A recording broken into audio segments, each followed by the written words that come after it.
Hello everyone, आप सब कैसे हैं। मैं उम्मीद करता हूं कि बहुत अच्छे होंगे और अपनी पढ़ाई को बहुत अच्छे से कर रहे होंगे। मैं आकाश कुमार बढ़ाना आईसीटी वर्चुअल क्लासरूम में आपका बहुत बहुत स्वागत करता हूं मेरे प्यारे बच्चों। जैसा आपको पता है 12th क्लास है हमारी, और 12th क्लास में हम लोग देख रहे हैं ह्यूमन ज्योग्राफी। और ह्यूमन ज्योग्राफी में हम लोग चैप्टर नंबर 5 तक अपना पूरा कंप्लीट कर चुके हैं। हम सभी के क्वेश्चन आंसर्स को देख चुके हैं, चैप्टर्स को पढ़ चुके हैं। आज हम लोग जो है अपना चैप्टर नंबर 6 की तरफ बढ़ेंगे। सेकेंडरी एक्टिविटी को हम लोग देखेंगे, जो आपके द्वितीय क्रियाएं होती हैं उसको समझने का प्रयास करेंगे।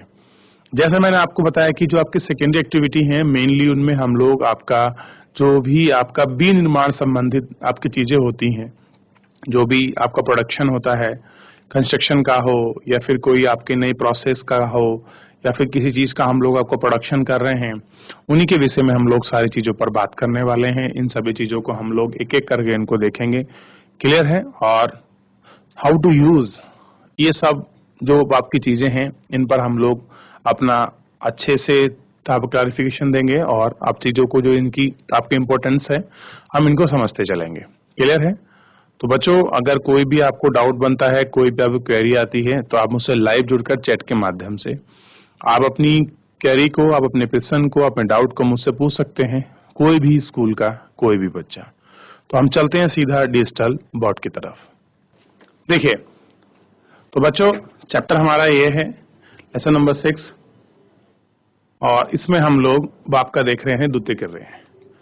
और द्वितीय क्रिया के अंतर्गत सबसे पहले हम बात करेंगे बी निर्माण की, और हम लोग जानेंगे भी क्या है बी निर्माण का प्रोसेस, आपकी प्रक्रिया। हम इसको आपका चैप्टर के माध्यम देखें। देखिए, बी निर्माण का ऐसा आशय, आशय मतलब जिसके विषय हम बात कर रहे हैं, किसी भी वस्तु का उत्पादन है।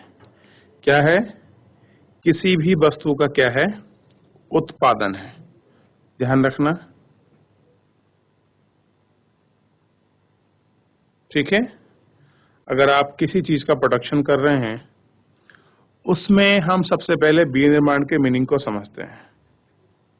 ठीक है। अब देखिए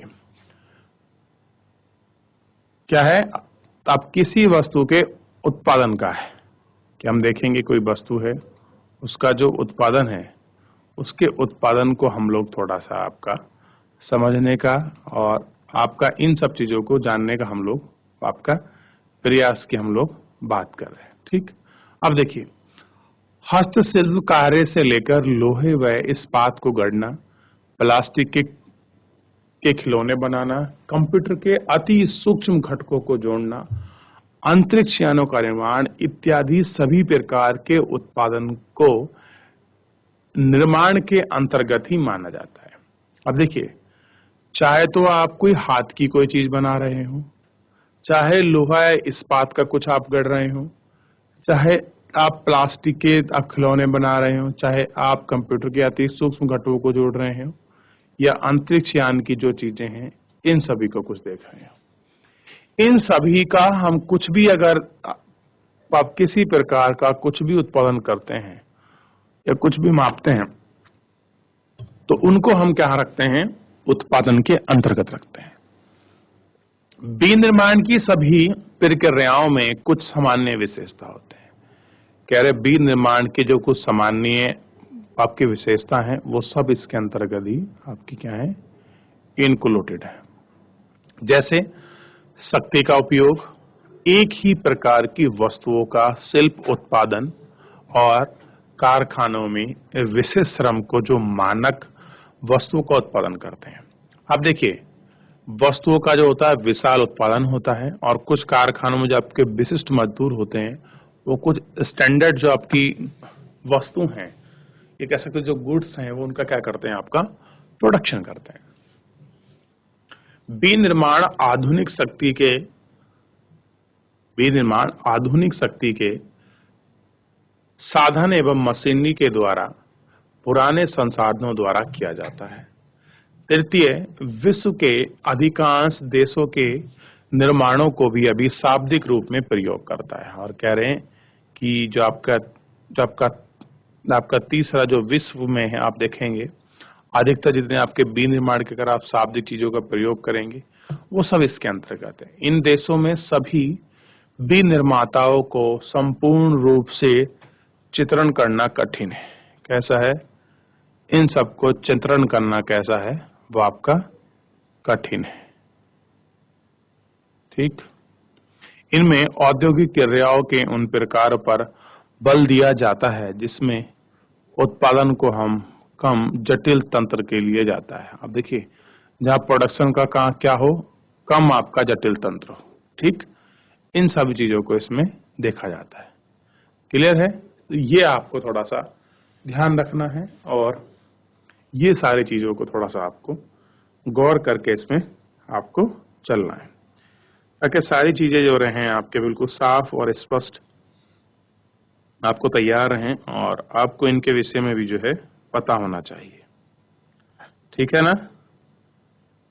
ये आप लोगों को ध्यान रखना है।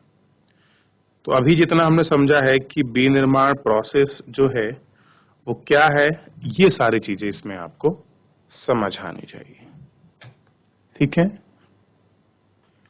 अब देखिए, सबसे पहले इसमें कुछ आपके पॉइंट्स है, जैसे यांत्रिकरण। यांत्रिकरण से तात्पर्य है किसी कार्य को पूर्ण करने के लिए मशीनों का प्रयोग करना। अब देखिए, आप कहते हैं यांत्रिकरण क्या है?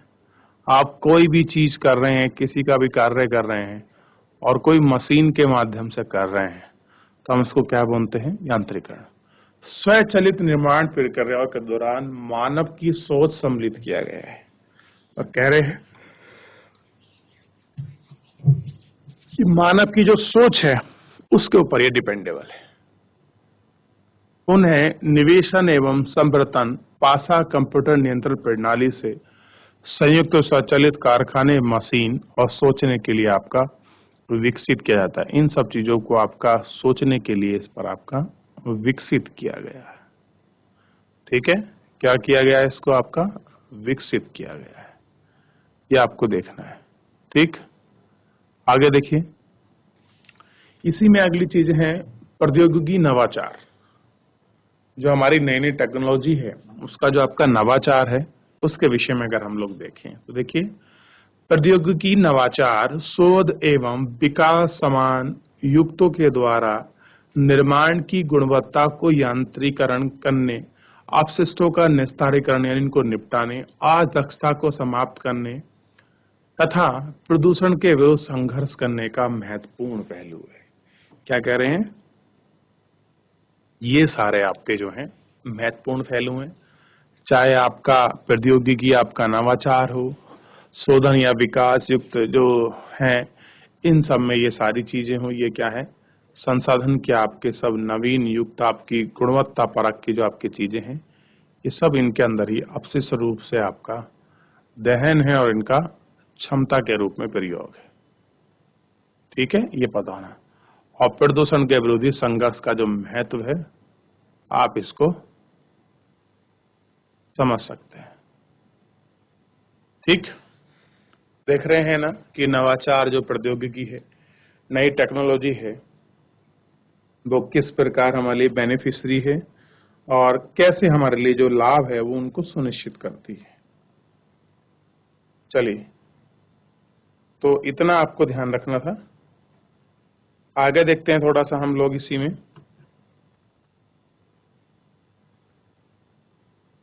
ये हमने पढ़ लिया, इसको देख लिया।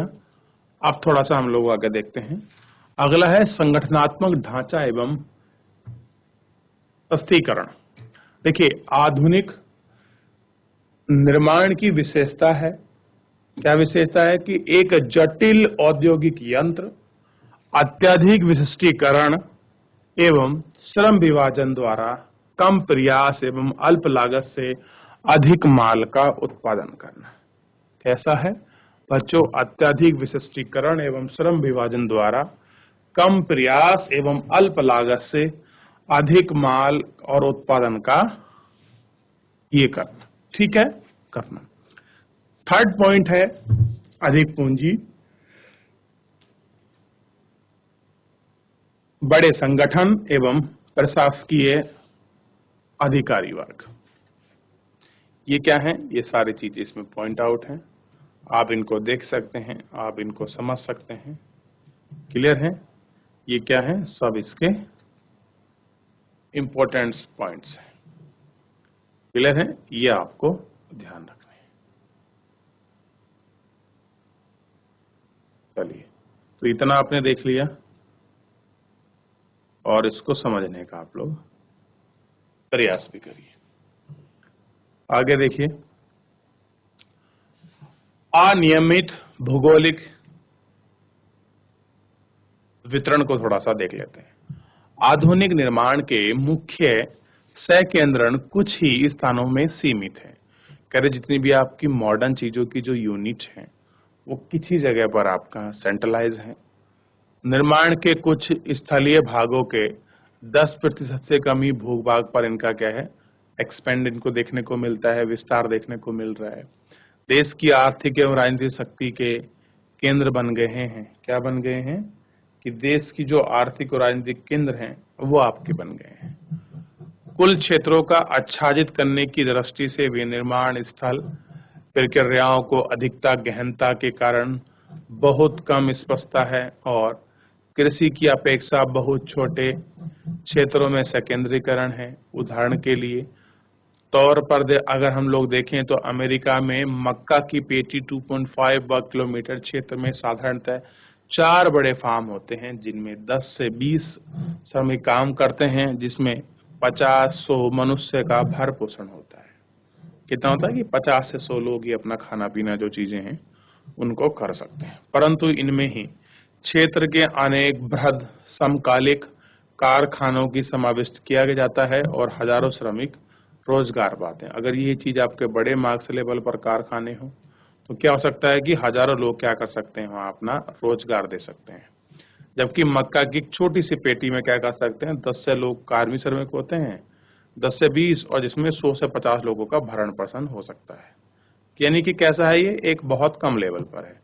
जबकि इसमें कैसा हो सकता है, आपका बहुत बड़े मार्क्स लेवल पर हो सकता है। ठीक है, ये ध्यान रखें। तो विश्व के कुल स्थल के भाग में 10% से भी कम में क्या है, इनका विस्तार है। किसका? आधुनिक जो आपका निर्माण सेंटर है, इसकी हम लोग आपका बात कर रहे थे।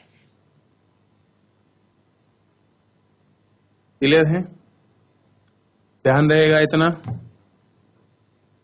चलिए आगे देख लीजिए। आगे देते हैं, बाजार की अभिगम्यता। उद्योगों की स्थापना में सबसे प्रमुख कारक उसके द्वारा उत्पादित माल के लिए उपलब्ध बाजार का होना है। सबसे इंपॉर्टेंट क्या है कि उसके लिए जो बाजार का जो माल है वो उत्पादित होना चाहिए। बाजार का तात्पर्य उस क्षेत्र में की गई वस्तु की मांग और वहां के निवासियों में खरीदार से है। ठीक, आगे देखिए। दूर क्षेत्रों में जहां कम जनसंख्या निवास करती है, छोटे बाजारों से युक्त होती है। यूरोप, उत्तरी अमेरिका, जापान एवं ऑस्ट्रेलिया के क्षेत्र बृहद श्रमिक बाजार हैं, क्योंकि इन प्रदेशों के लोगों की क्रय शक्ति अधिक होती है। कैसी होती है? इन लोगों की जो आपकी क्रय शक्ति है वो कैसी है, आपका अधिक होती है। तो आपको ध्यान देना है कि इन लोगों की जो आप क्रय शक्ति है वो क्या है, अधिक है। दक्षिणी एवं दक्षिणी पूर्व एशिया में घने बसे प्रदेश बृहद बाजार कैसे हैं, उपलब्ध कराते हैं। कुछ औद्योगिक का व्यापक बाजार होता रहा है और कह रहे कि यही कारण है कि जो साउथ ईस्ट एशिया है और साउथ में आप देखेंगे जितने भी आपके प्रदेश घने बसे हैं उनमें बाजार की जो उपलब्धता है वो आपकी बड़ी है और इस बाजार की उपलब्धता ने चीजों को एक्सेप्ट किया है और एक नए व्यापक बाजार के रूप में निकले। जैसे वायुयान निर्माण का जो सतत निर्माण है, इनके विषय में हमने इनको जाना है। ठीक है, ये हमको देखना है। ठीक है, तो आपको इन सब के विषय में आप इनको देख सकते हैं, इनको पढ़ सकते हैं, इनको समझ सकते हैं कि कैसी अभिगम्यता है और क्या सारी चीजें हैं। आप इसको अब देखिए, इसमें थोड़ा सा हम लोग आगे समझते हैं जो आपका मेन चैप्टर है। अब देखिए, बाजार में क्या हो गया, जितने भी बड़ी चीजें थी उन सब बड़ी चीजों का पाप का निर्धारण हो गया और पाप का निस्तारण हो गया। आप इस चीज को समझ सकते हैं। क्लियर है? ये चीजें किस प्रकार से हो रही हैं, कैसे इसमें आपका उद्योगी की स्थापना के प्रमुख कारक उनके द्वारा उत्पादित की गई चीजें बाजार में उपलब्ध होना है। और बाजार का तात्पर्य है कि उस क्षेत्र में वस्तु की मांग, ये सारी चीज आपकी मुहैया कराई जा सके। क्लियर है? और जितनी जनसंख्या निवास करती है उनको देख सके।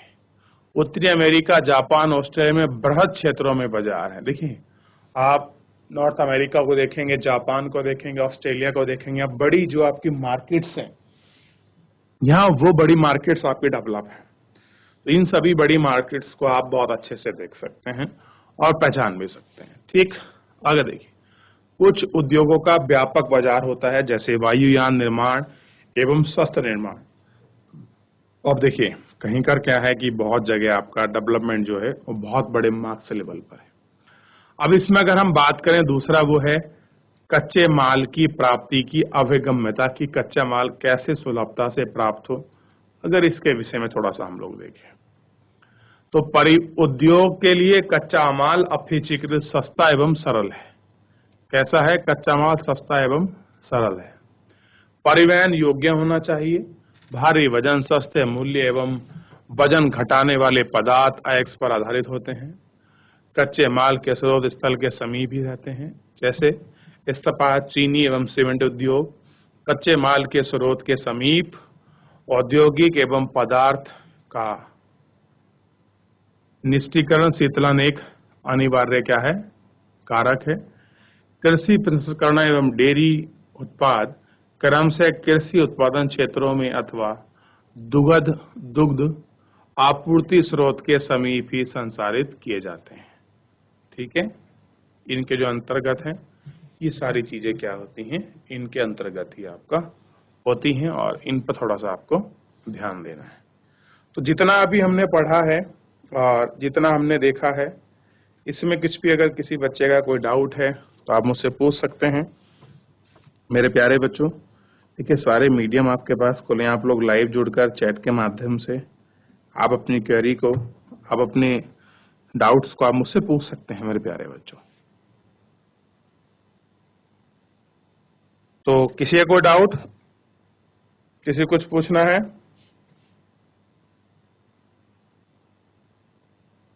चलिए,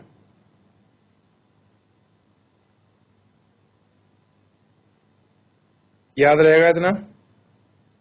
देखिए, अभी जो हमने देखा है, हमने जो आपके नवाचार, जो आपका प्रौद्योगिकी है, इसको देख लिया, यांत्रिकरण को देख लिया, और नियमित जो भौगोलिक वितरण है उसको देख लिया, संगठनात्मक जो ढांचा है एवं स्तरीकरण है उसको देख लिया, कौशल एवं विशिष्टीकरण के उत्पादन वृद्धि है इसको देख लिया, आधुनिक पैमाने पर होने वाले विनिर्माण की जो विशेषता है इसको देख लिया, और विनिर्माण संबंधित जो आपकी चीजें हैं इन सभी को देख लिया। द्वितीयक जो आपकी क्रियाएं हैं इनको भी हमने देख लिया।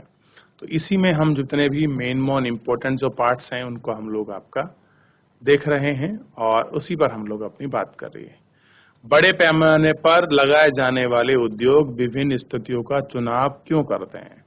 देखिए, अगर कहीं हैवी इंडस्ट्री लगती है तो हैवी इंडस्ट्री लगाने के लिए वो बहुत कुछ चीजों को देखते हैं। तो वो कौन कौन सी चीजें हैं, ठीक है, और वो सारी चीजें किस बात के ऊपर डिपेंड करती हैं, ये भी बड़ा इंपॉर्टेंस है। क्लियर है? तो इन सारे इंपॉर्टेंस को समझने की, इन सबको देखने की बड़ी जरूरत है और बड़ी ही आवश्यकता है। तभी चीजें थोड़ी सी क्या होती हैं? साफ होती हैं, और तभी हम लोग चीजों को अच्छा समझ पाते हैं।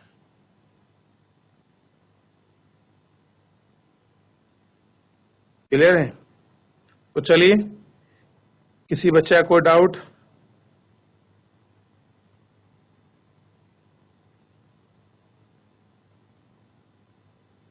किसी बच्चे कोई क्वेरी?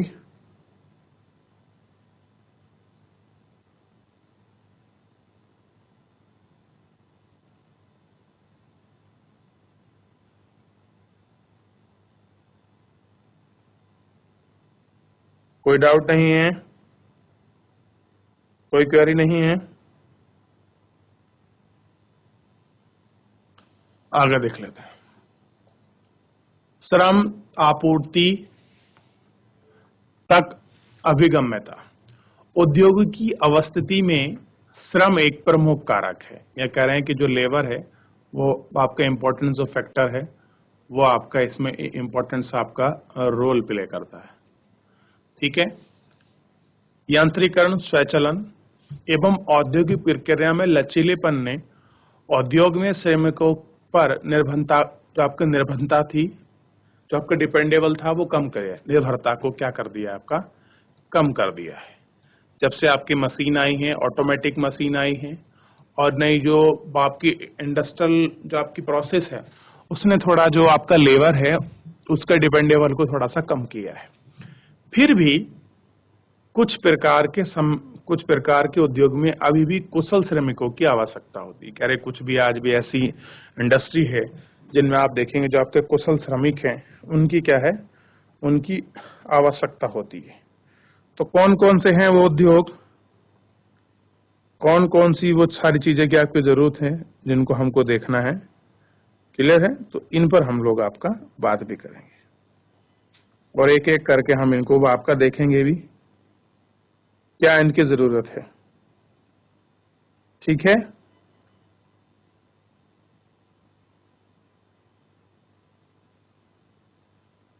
चलिए, तो कोई डाउट है किसी बच्चे का, कोई क्वेरी?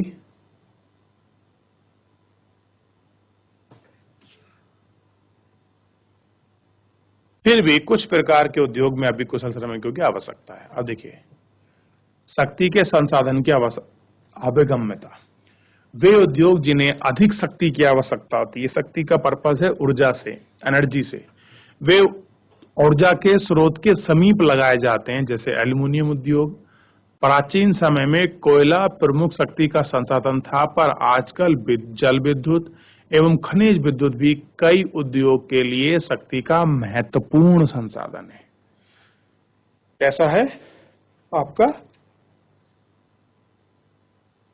शक्ति का महत्वपूर्ण संसाधन है। तो आपको इन सब चीजों के बारे में आपको देखना होगा और आपको समझना होगा कि कैसे ये आपके इंपॉर्टेंस हैं, कैसे ये आपके महत्वपूर्ण संसाधन हैं। क्लियर है? चलिए, यहां से आगे किसी को डाउट?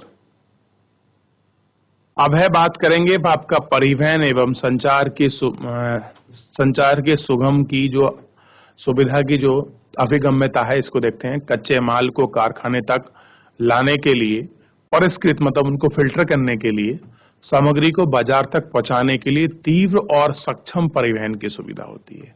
आपने कच्चे माल को लिया, कारखानों तक उसको पहुंचाना है, उसको फिल्टर करना है, उसकी जो सामग्री है उसको बाजार तक पहुंचाना, उसके लिए फास्ट और आपका सक्षम, जिसमें वो जा सके, ऐसे ट्रांसपोर्ट की क्या होती है, हमको अत्यधिक आवश्यकता होती है।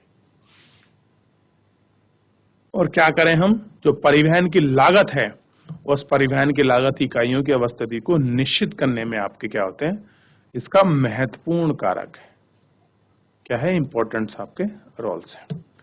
पश्चिमी यूरोप एवं उत्तरी अमेरिका के पूर्वी भागों में अत्यधिक परिवहन तंत्र विकसित होने के कारण ही सदैव इन क्षेत्रों में संकेंद्रीकरण हुआ है और औद्योगिक आपर्थीकरण परिवहन तंत्र से जुड़ा हुआ है। और कैसे हैं ये सारी चीजें, क्या हैं, इसी से आपका जुड़ी हुई हैं और इसी से क्या है आपका रिलेटेड है। ठीक है, ये आपको ध्यान रखना। परिवहनता के सुधार समकालिक आर्थिक विकास और विनिर्माण के प्रादेशिक विस्तार को बढ़ाते हैं। उद्योग हेतु सूचनाओं के आदान प्रदान एवं प्रबंधन के लिए संचार की महत्वपूर्ण आवश्यकता होती है। क्या होती है, महत्वपूर्ण आवश्यकता होती है। सरकारी नीतियों की बात करें, संतुलित आर्थिक विकास हेतु सरकार प्रादेशिक नीतियां अपनाती है, जिनके तहत विशिष्ट क्षेत्रों में उद्योग की स्थापना की जाती है। क्या की जाती है, इनमें आपका जो उद्योग है उनकी स्थापना की जाती है। समूहन, आर्थिक तथा अभिगम्यता, उद्योग का माध्यम। प्रधान उद्योग की समीपता के अनेक लाभान्वित होते हैं और ये लाभान्वित समूहन अर्थव्यवस्था के रूप में परिमाणित हो जाते हैं और विभिन्न उद्योग के माध्यम से पाए जाने वाली श्रृंखला से बचत प्राप्त होती है। कैसे होती है? जिनसे बचत है वो इन्हें आपकी प्राप्त होती है। क्लियर है? ये थोड़ा सा आपको पता होना चाहिए। चलिए, तो यहां तक किसी का कोई डाउट, किसी कोई क्वेरी आप मुझसे पूछ सकते हैं मेरे प्यारे बच्चों।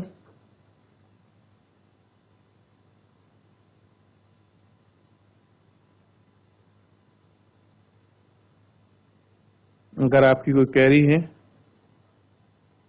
कोई आपका प्रश्न है, कोई डाउट है, चलिए, तो इतना आपको ध्यान रखना।